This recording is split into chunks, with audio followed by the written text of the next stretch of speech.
bagus nih kayak kitab. Contoh-contoh hukum syariat dari agama Islam, hukum kanonik dari agama Kristen, Katolik, dan hukum halakah dari agama Yahudi. Ini ya pasti hukum yang berasal dari suatu agama. Bisa ini yang saya mau katakan tadi, bisa terkait dengan hukum adat. Seringkali kadang-kadang kan agama dan adat ya misalnya jika ya mereka pasti mirip karena dua-duanya itu menjadi bagian dari kehidupan seseorang, bukan hanya profesi, bukan hanya kehidupan politik, tapi kehidupan secara menyeluruh. Hukum kasus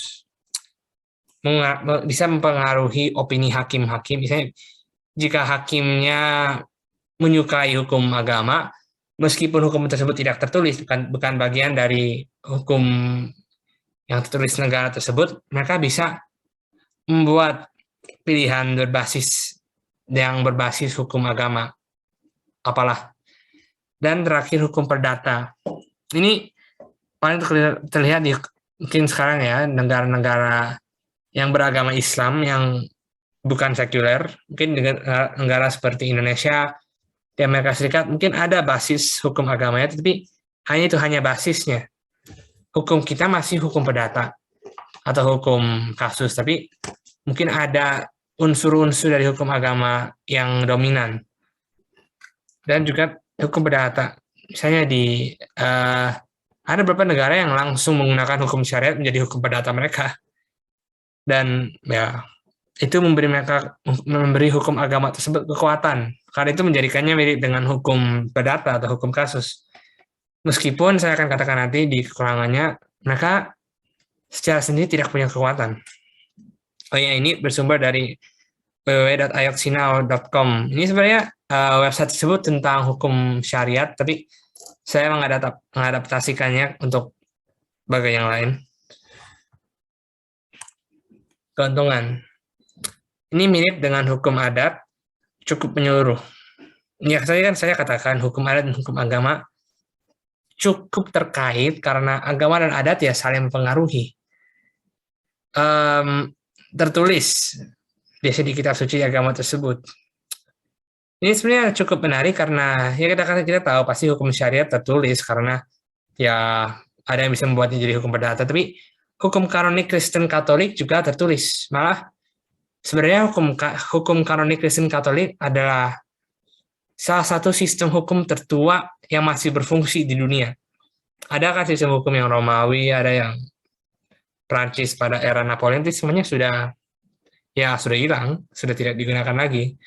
Meskipun mereka masih ada sistem hukum hari ini yang mendapat inspirasi dari sistem tersebut, mereka sendiri sudah hilang. Tapi hukum Katolik, mereka sangat modern sebenarnya. Mereka juga punya jaksa, mereka juga punya dokumen tertulis, kanonik. Dan ini, ya itu uniknya. Hukum tersebut sebenarnya meskipun mirip dengan hukum adat, biasanya tertulis dan ya diorganisir dengan cukup baik. Nah, yang terakhir karena terkait dengan keagamaan, mungkin masih akan ditaati meskipun tidak ada kekuasaan yang menegakkannya. Ini mungkin paling terlihat dengan ya era sekarang ya, era ini. Pada waktu-waktu mungkin pada misalnya 1600 ya, saya tidak tahu, saya bukan seseorang yang sering belajar tentang tanggal-tanggal di sejarah, ya sedikit sih tapi mungkin kurang. Ada era dalam sejarah manusia misalnya di Eropa ya, di mana gereja sangat kuat. Gereja pun mempunyai negara yang cukup besar. Maksud kayak dalam bahasa Inggris is called dipanggil the Papal State. Tapi ya saya mencoba tidak menggunakan bahasa Inggris terlalu banyak pada presentasi ini. Tapi pada era sekarang seringkali gereja sebenarnya tidak punya kekuasaan yang terlalu banyak, terlalu besar. Maka tidak bisa memberi pidana, maka tidak bisa mengatakan bahwa seseorang harus masuk penjara atau perlu dihukum mati, maka ya mungkin kecuali di Vatikan ya mungkin atau jika ini juga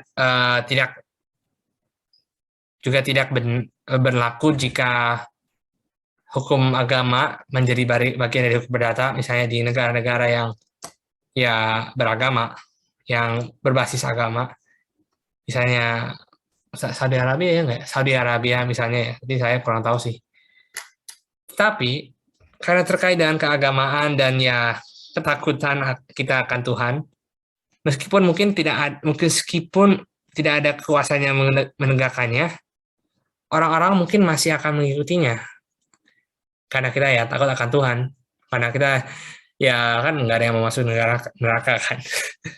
Ya itu yang membuatnya menarik, itu yang membuatnya apa ya, kuat bisa dikatakan, meskipun kekuatan yang duniawi mungkin dikit, tapi ya pasti juga kekurangannya. Saya akan mulai dari kedua karena itu yang karena ini bagian yang saya tadi baru katakan di bagian ketiga, keuntungannya.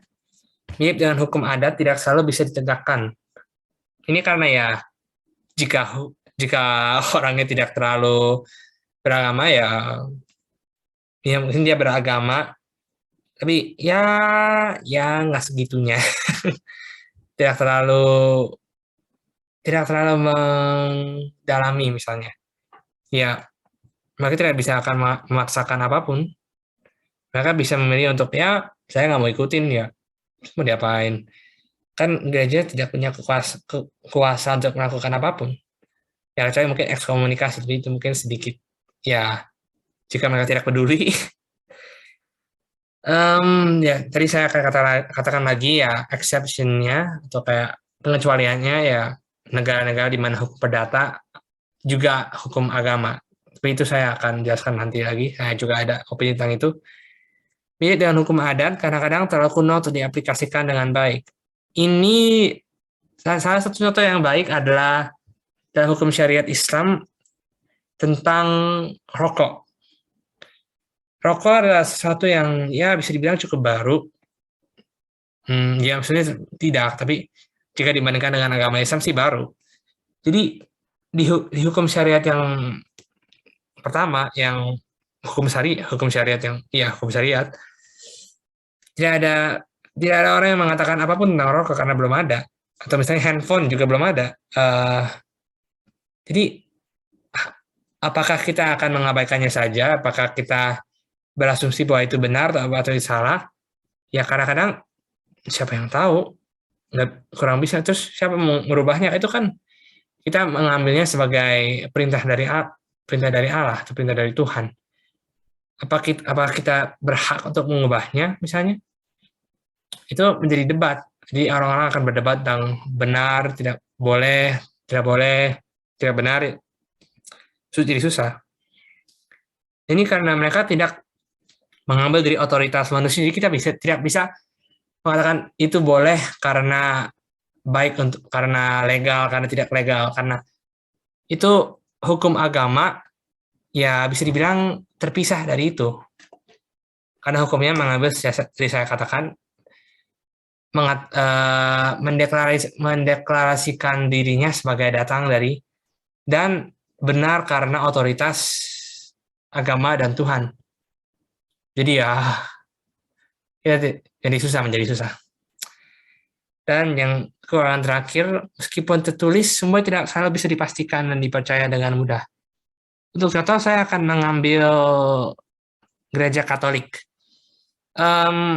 Gereja Katolik di Alkitab kita mempunyai beberapa buku kan, tapi di gereja Kristen Protestan misalnya, mungkin bukunya akan berbeda. Mungkin di gereja Kristen yang lain buku-bukunya yang di Alkitab akan berbeda.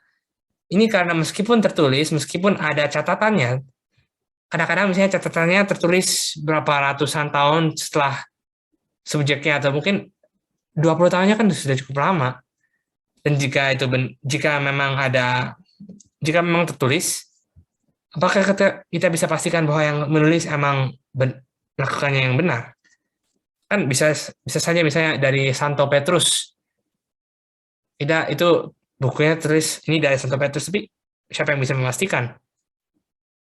Jadi ini menjadi susah karena saya di Alkitab ada buku yang kanonik dan ada yang tidak kanonik. Siapa yang bisa mengatakan apa yang benar dan yang salah? Sumbernya kita tidak bisa pastikan karena kita tidak bisa menanya. Kita akan menanya siapa?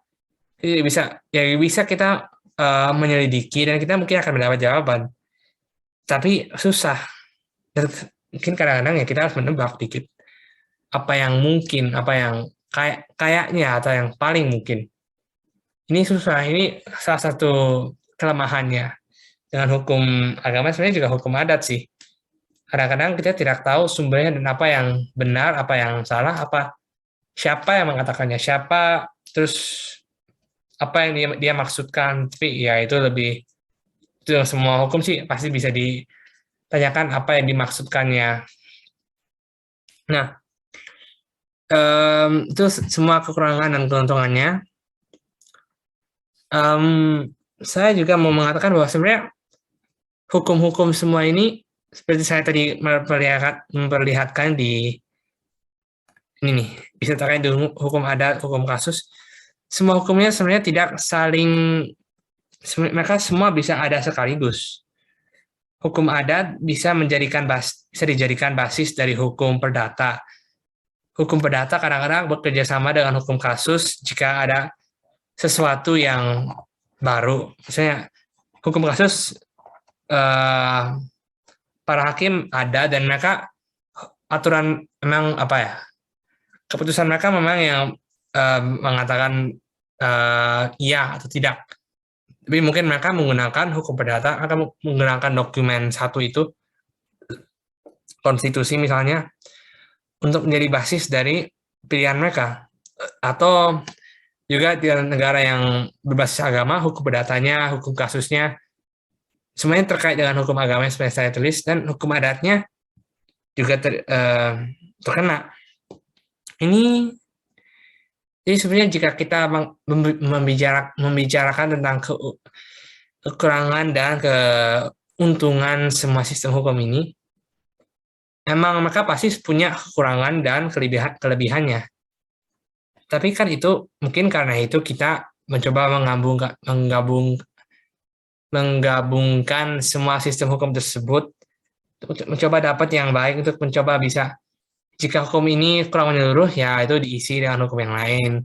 Jika hukum ini susah diaplikasikan, ya kita menggunakan hukum yang lain. Seperti itu. Jadi ya kadang-kadang hanya melihat kekurangan dan keuntungan setiap sistem hukum tidak cukup untuk melihat apa yang harus dilakukan, apa yang bisa diperbaiki, karena mereka semua tidak ada sendirian. Kayaknya tidak mungkin ada masyarakat yang tidak punya hukum adat, dan jika mereka punya agama, mereka hampir tidak mungkin tidak punya hukum agama. Dan hukum perdata ya pasti, hukum perdata sebenarnya yang paling mungkin tidak ada, karena itu memang sesuatu yang cukup baru. Dan hukum kasus sebenarnya secara sistem, mereka dua-duanya berbeda karena mereka berasal dari Eropa Barat atau Roma misalnya. Dan mereka bisa dibilang dibuat oleh masyarakat, bukan hanya ada. Jadi mereka memang mungkin tidak ada, tapi di sebuah negara mereka pasti ada. Dan hukum yang lain juga pasti ada. Jadi situasi masyarakat tidak hanya bisa dilihat dari lensa yang menganalisa kekurangan atau keuntungan satu sistem hukum atau dari sistem hukum apapun. Mereka semua terhubung soalnya. Ya semuanya itu sih. Itu tidak termasuk dalam presentasi ini harusnya. Ya, jika itu, ya maaf. Mungkin. Ini sumber-sumber saya, semua fotonya public domain.